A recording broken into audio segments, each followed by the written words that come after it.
everyone, and welcome back to this episode of Becoming an Alpha, where we will go over the different aspects of biblical masculinity. And ladies, if there are any of you out in the audience, please stay. Not only will you find the characteristics that will give you a good husband, but you will also learn how to better serve the husbands that you have, or impart these valuable traits onto your children. Now, in our last episode, we went over humility, the mother of all virtue. And by that, we discussed how humility is the state of being that you need in order to actually gain any more positive traits in your life. But today, if humility is the seed, we are now going to discuss the roots. The thing that makes that tree stay strong so that no matter how the harsh wind blows, how the nutrition in the soil may decrease, how the rains may not come, you will still be able to thrive as that tree. And that root is courage. Courage is how we live out every single virtue that humility helps to come into our hearts. Now, in order to understand how courage looks in your life, something you need to understand about humans is that, according to the words of C.S. Lewis in the Screwtape Letters, we are a series of concentric circles when it comes to virtue.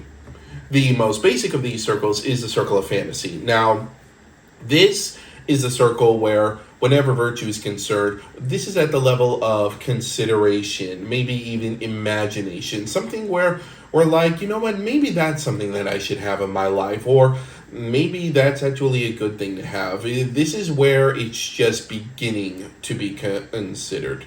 Then after that, you have the circle of the intellect. This is where you actually are convinced and convicted, and you take a stand for whatever virtue you are discussing, saying, no, I need to be an industrious individual. I need to be a person who can provide, or I need to be a person who is responsible, obedient, diligent. Whatever virtue we're discussing, when you are convicted that this is the stance that you should take, that's when the virtue has reached your will. And reach your intellect, and then your will is the final circle. This is a circle where your virtue is part of your daily habitual life. This is where, this is not to say that you don't do anything wrong, because everyone makes mistakes. We're humans, we're fallen creatures, and you're going to find different aspects in your life where you screw up. But those screw-ups are not what mark your life.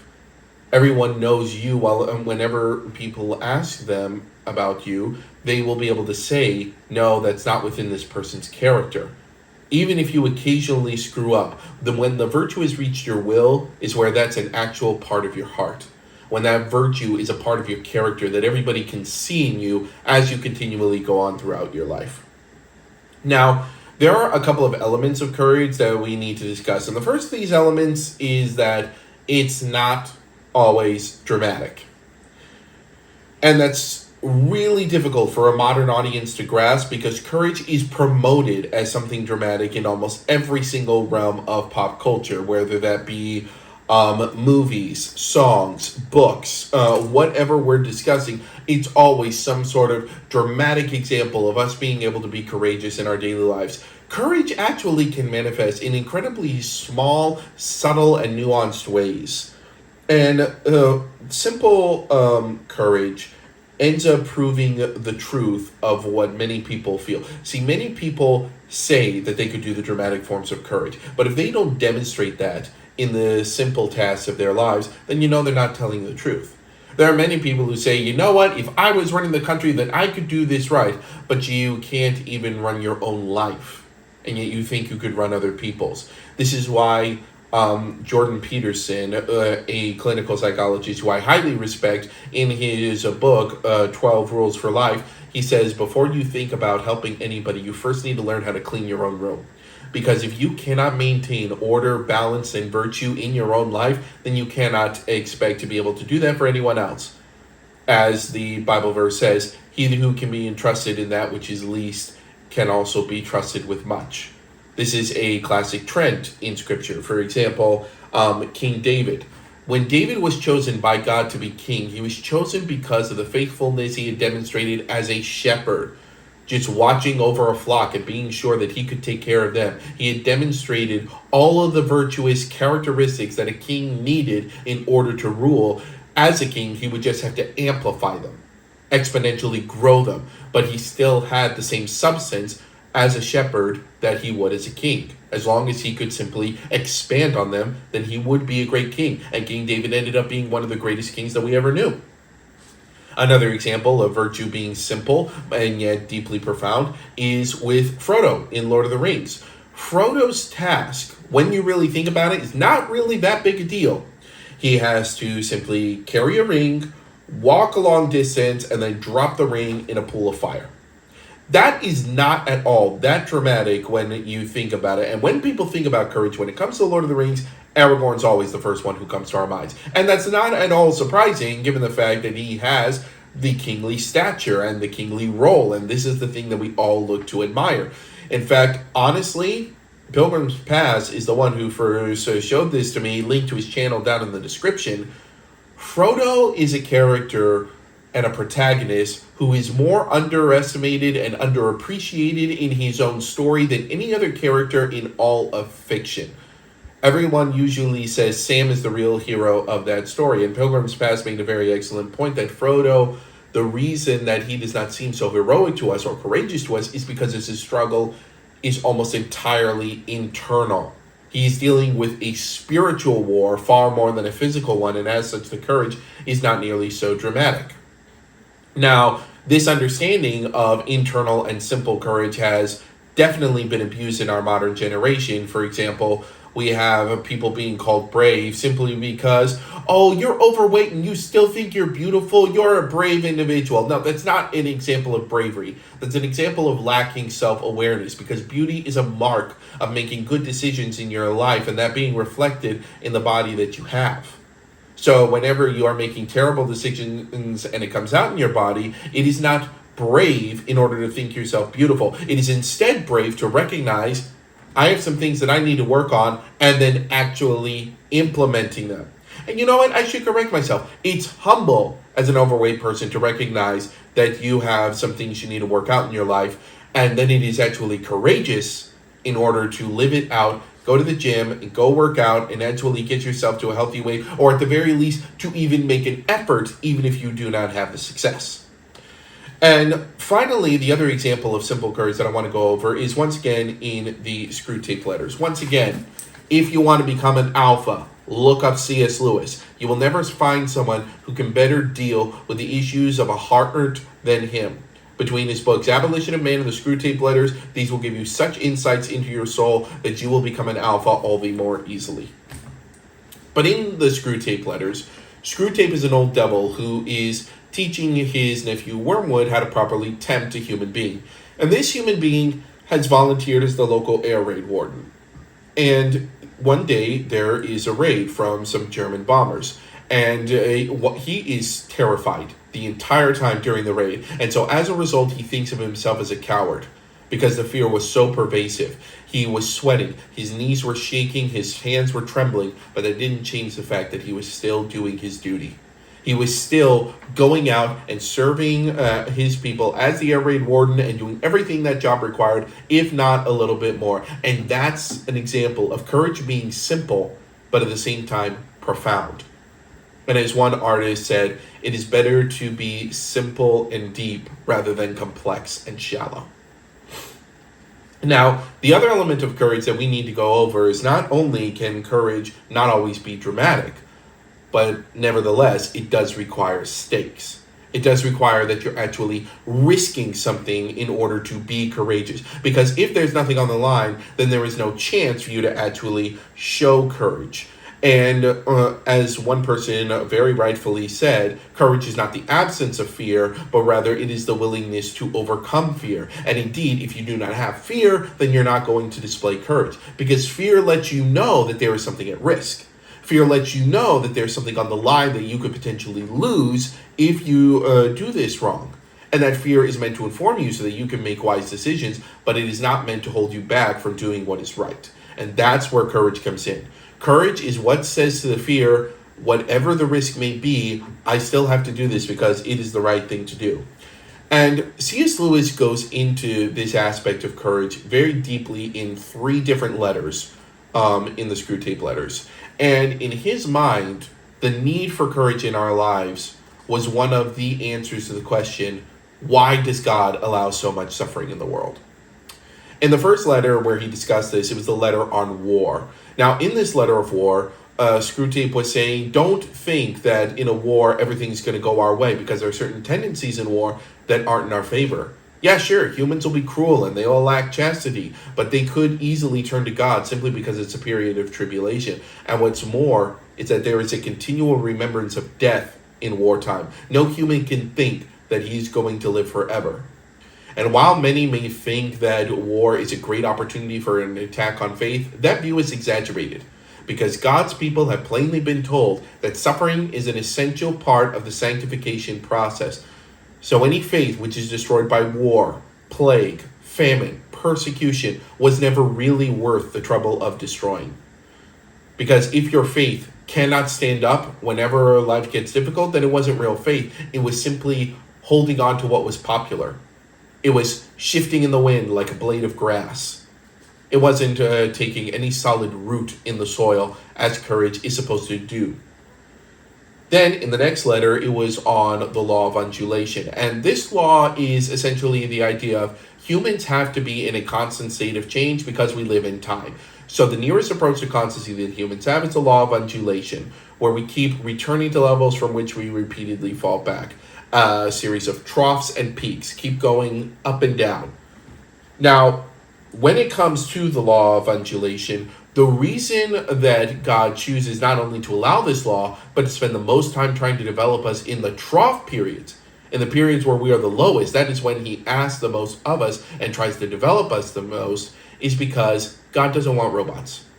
God doesn't want machines. God doesn't want slaves. A lot of people keep asking, why did God have to let Adam and Eve sin? Why couldn't he just have made it so that they wouldn't sin? Well, because he doesn't want a slave. He wants a child. He wants a inheritor of the vastness of his creation. He wants an heir to serve alongside his son. But when it comes to that, in order to have said heir, there has to be choice involved. So, this is the same reason why God, according to C.S. Lewis, does not make use of his power to be sensibly present to us, because he will not use anything indisputable or irrefutable. And that's why miracles were far more common in Scripture than they are today, because give the ancient people credit, one question that never entered their mind was, is there a God? Today, that question is rampant in our society, but that was never a question for the ancient people. The only question they had to ask was, well, there's definitely a God, but who is God? And so, as a result, God could be far more dramatic without being indisputable in their eyes. Now, as God will not make use of his power in order to force us to become a part of him, he is going to teach us how to walk in our lives the same way a father does. He's going to give us support, and he's going to help us get on our feet. But sooner or later, he's going to withdraw his hands, and he's going to ask us to walk on our own. He's going to ask us to carry out from sheer willpower every responsibility, every command, every calling upon our life, every vocation, without any incentive, without any emotional relish, simply because we know it's right and we're going to use our willpower in order to make it done. And that's why C.S. Lewis wrote that our cause is never more in danger than when humans no longer desire but still choose to do God's will.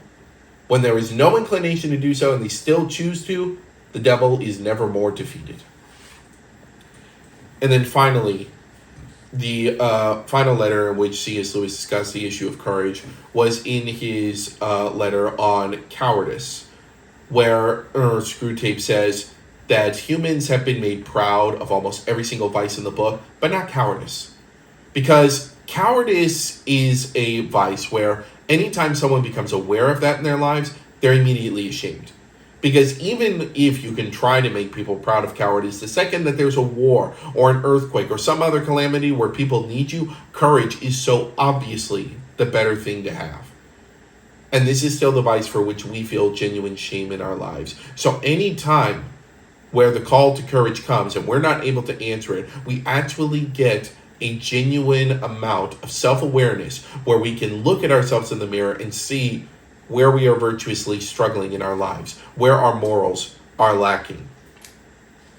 So that's why courage is so important as an alpha.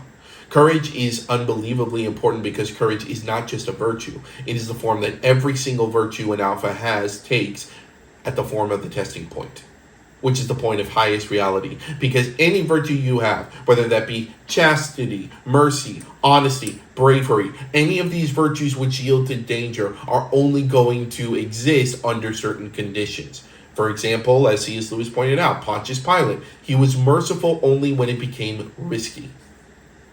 And so, if you want the virtue to actually develop in your life, you have to demonstrate courage. And you're never going to demonstrate courage if you never face any stakes, which is why you have to keep pushing yourself into things where you're actually risking what you have, where you're actually risking something, whether that be your life, your freedom, your assets. You actually have to go out and put a risk in order to demonstrate courage. Because if you're not putting in any effort that could turn out fruitless, then while that's smart, it also isn't courageous, because you never really were risking anything. Now, there is a character's life who I want to go into his study, because this man embodied courage like very few people in history. His name was Dietrich Bonhoeffer. He was a German pastor during the era of World War II, and he's one of my theological heroes.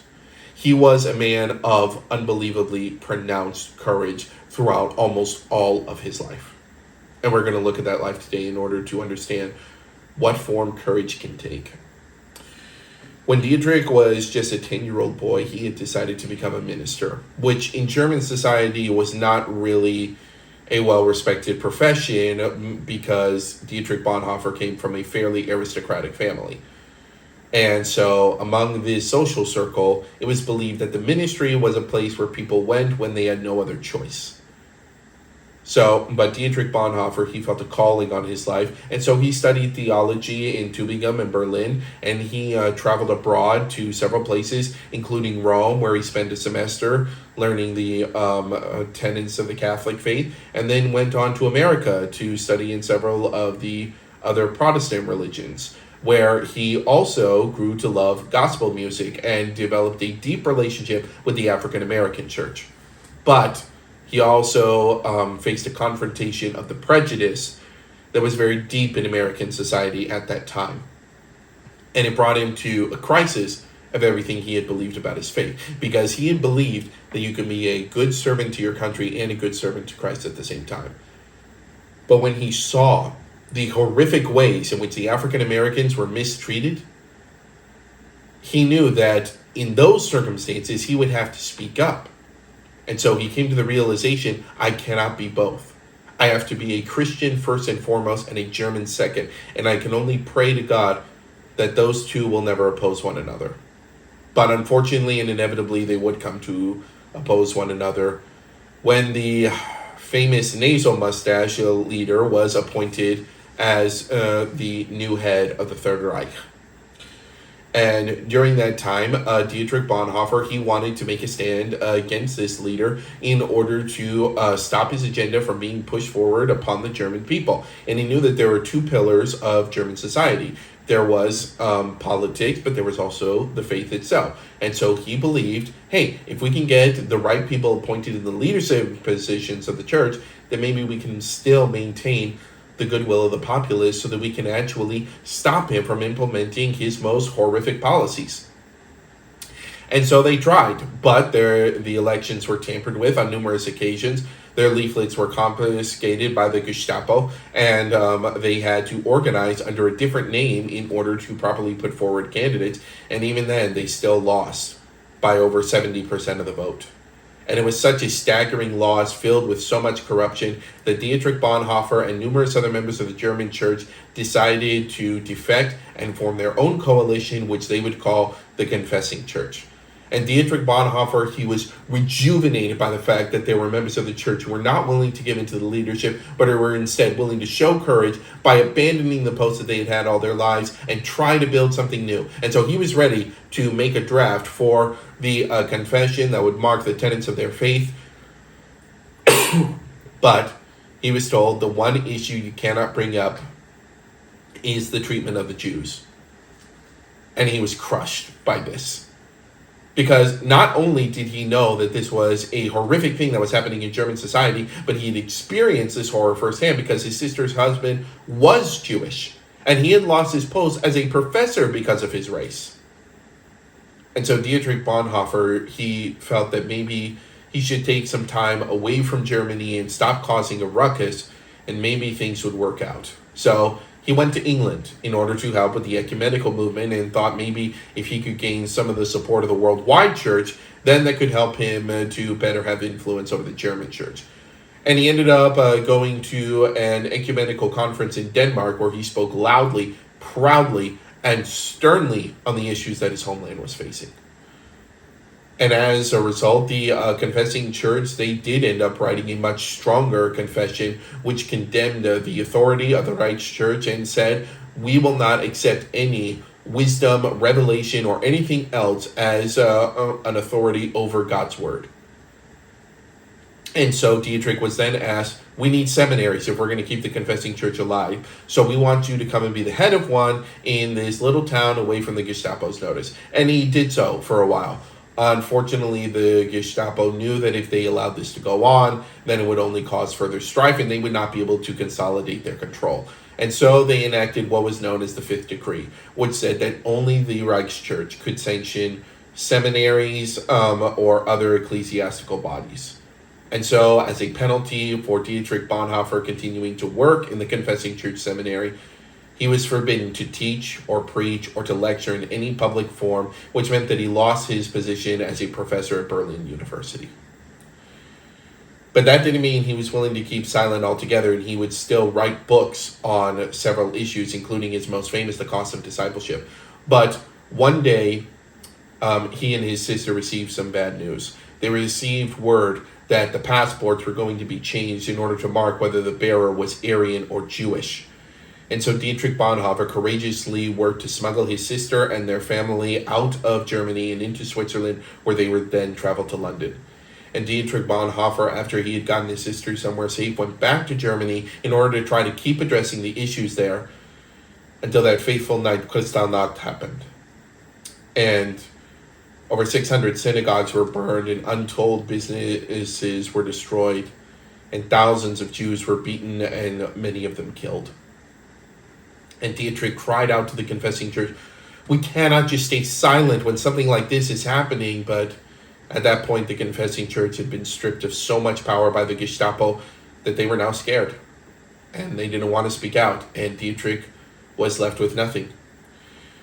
So he did not know what to do. But then his half-brother, Hans von Dohnanyi, who was a member of the German counterintelligence, informed him that there was a group within the German government that was ready to declare the leader insane if it would mean that they could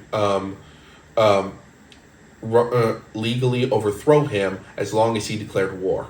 The second he declared war, they believed that this would throw the nation into an economic panic, so that they would actually be able to legally declare him sane, get him out of his power, and return Germany to a stable set of life. But Dietrich Bonhoeffer, he would need to leave the country while they were sorting things out, because if Germany went to war, then all eligible men would be drafted into the German army, and that would include Dietrich Bonhoeffer. And while he did not want to leave, he went to America in order to wait for a little while, and he was completely miserable because everything he was reading in the newspapers kept disturbing him, and he received no word from home, whether by letter or by phone, nothing. And so he couldn't stay there anymore, and he decided to go back home. Fortunately, his brother-in-law, Hans von Dohnanyi, had found a solution and had gotten him to work in the Adwehr under the guise of the fact that he had many relationships with the ecumenical leaders. And so this would allow him to have a great cover to serve in German counterintelligence so that he could properly serve his country by acting as a spy. But in the meantime, he was doing work for the Adwehr, trying to secure relationships with foreign nations so that they would recognize an armistice if they were able to overthrow their leader. But unfortunately, after Germany declared war on Czechoslovakia and Poland, it did not go as planned because the war was unbelievably successful. Victory after victory for the Third Reich kept him pushing on forward, and as a result, they had no way of declaring him insane while he was consistently accomplishing his goals. And every single one of their plans for a revolt had collapsed. So the only thing they had left was an attempted assassination. And even still, Dietrich Bonhoeffer, he was willing to go along with this because he knew that if he did not bring about the downfall of this leader, then both his country and his church would be destroyed. But unfortunately, there was just too much bad luck, and every single attempt they made kept going wrong, and the leader still survived, and eventually Dietrich Bonhoeffer was arrested. Many efforts were made to try to keep him from being imprisoned or executed, including the woman he loved announcing their engagement in the newspapers, which before it had been private, in order to try to spark up sympathy. And Dietrich Bonhoeffer, he wrote many papers trying to understand the full scope of his life in his wonderful book, Letters and Papers from Prison, which I highly recommend. And Dietrich Bonhoeffer continued to try to be of service, even when he was taken to the concentration camp of Buchenwald. And even there, he tried ministering to the prisoners and being of service to them, kept trying to do what was right. But in the end, it ended up costing him everything, because as the Allies kept getting closer and closer to the German homeland, the Germans became nervous and they chose to simply sentence Dietrich to death because they could not think of anything worse than Dietrich being found by the Allies and then being declared a hero for trying to assassinate their leader. Even though they had no evidence, they chose to convict him, and Dietrich Bonhoeffer was hung. This man spent his entire life putting himself on the line in order to stand for the truth and in order to fight for justice. All in the name of the gospel. All in the name of being a dedicated servant for Christ. That man was an alpha. And unfortunately, he did not live to see that evil regime fall. But he was a man of unfathomable courage. So how can we follow his example in our lives? That is found in James chapter 4, verse 7. Resist the devil and he will flee. And this verse has been very much abused by the church in many ways, because it's been thought of as some sort of declarative mantra. Simply declare, "Get thee forth from my house, devil, and never set foot in here again," and thinking that that'll be enough. Completely missing the sentence before this verse, which says, "Submit to God." The devil will not flee because you make some dramatic declaration. He will flee because he's tired of wasting his time on you. Make virtuous paths as a daily habit in your life. Keep incorporating different virtues into your life and making them an essential part of who you are. Keep courageously building deeper roots into your alphaness, so that then the tempter won't even want to bother trying with you because he knows he can't get anywhere with you. That's when the devil will flee. When he realizes that you will only submit to God and you will only be your alpha self, then he will not have any need to try to tempt you anymore, because it just won't work. Thank you all so much for coming and listening to this podcast. Thank you so much for your support. Please like and subscribe and ring the bell for notifications so that you can see whenever my episodes come out.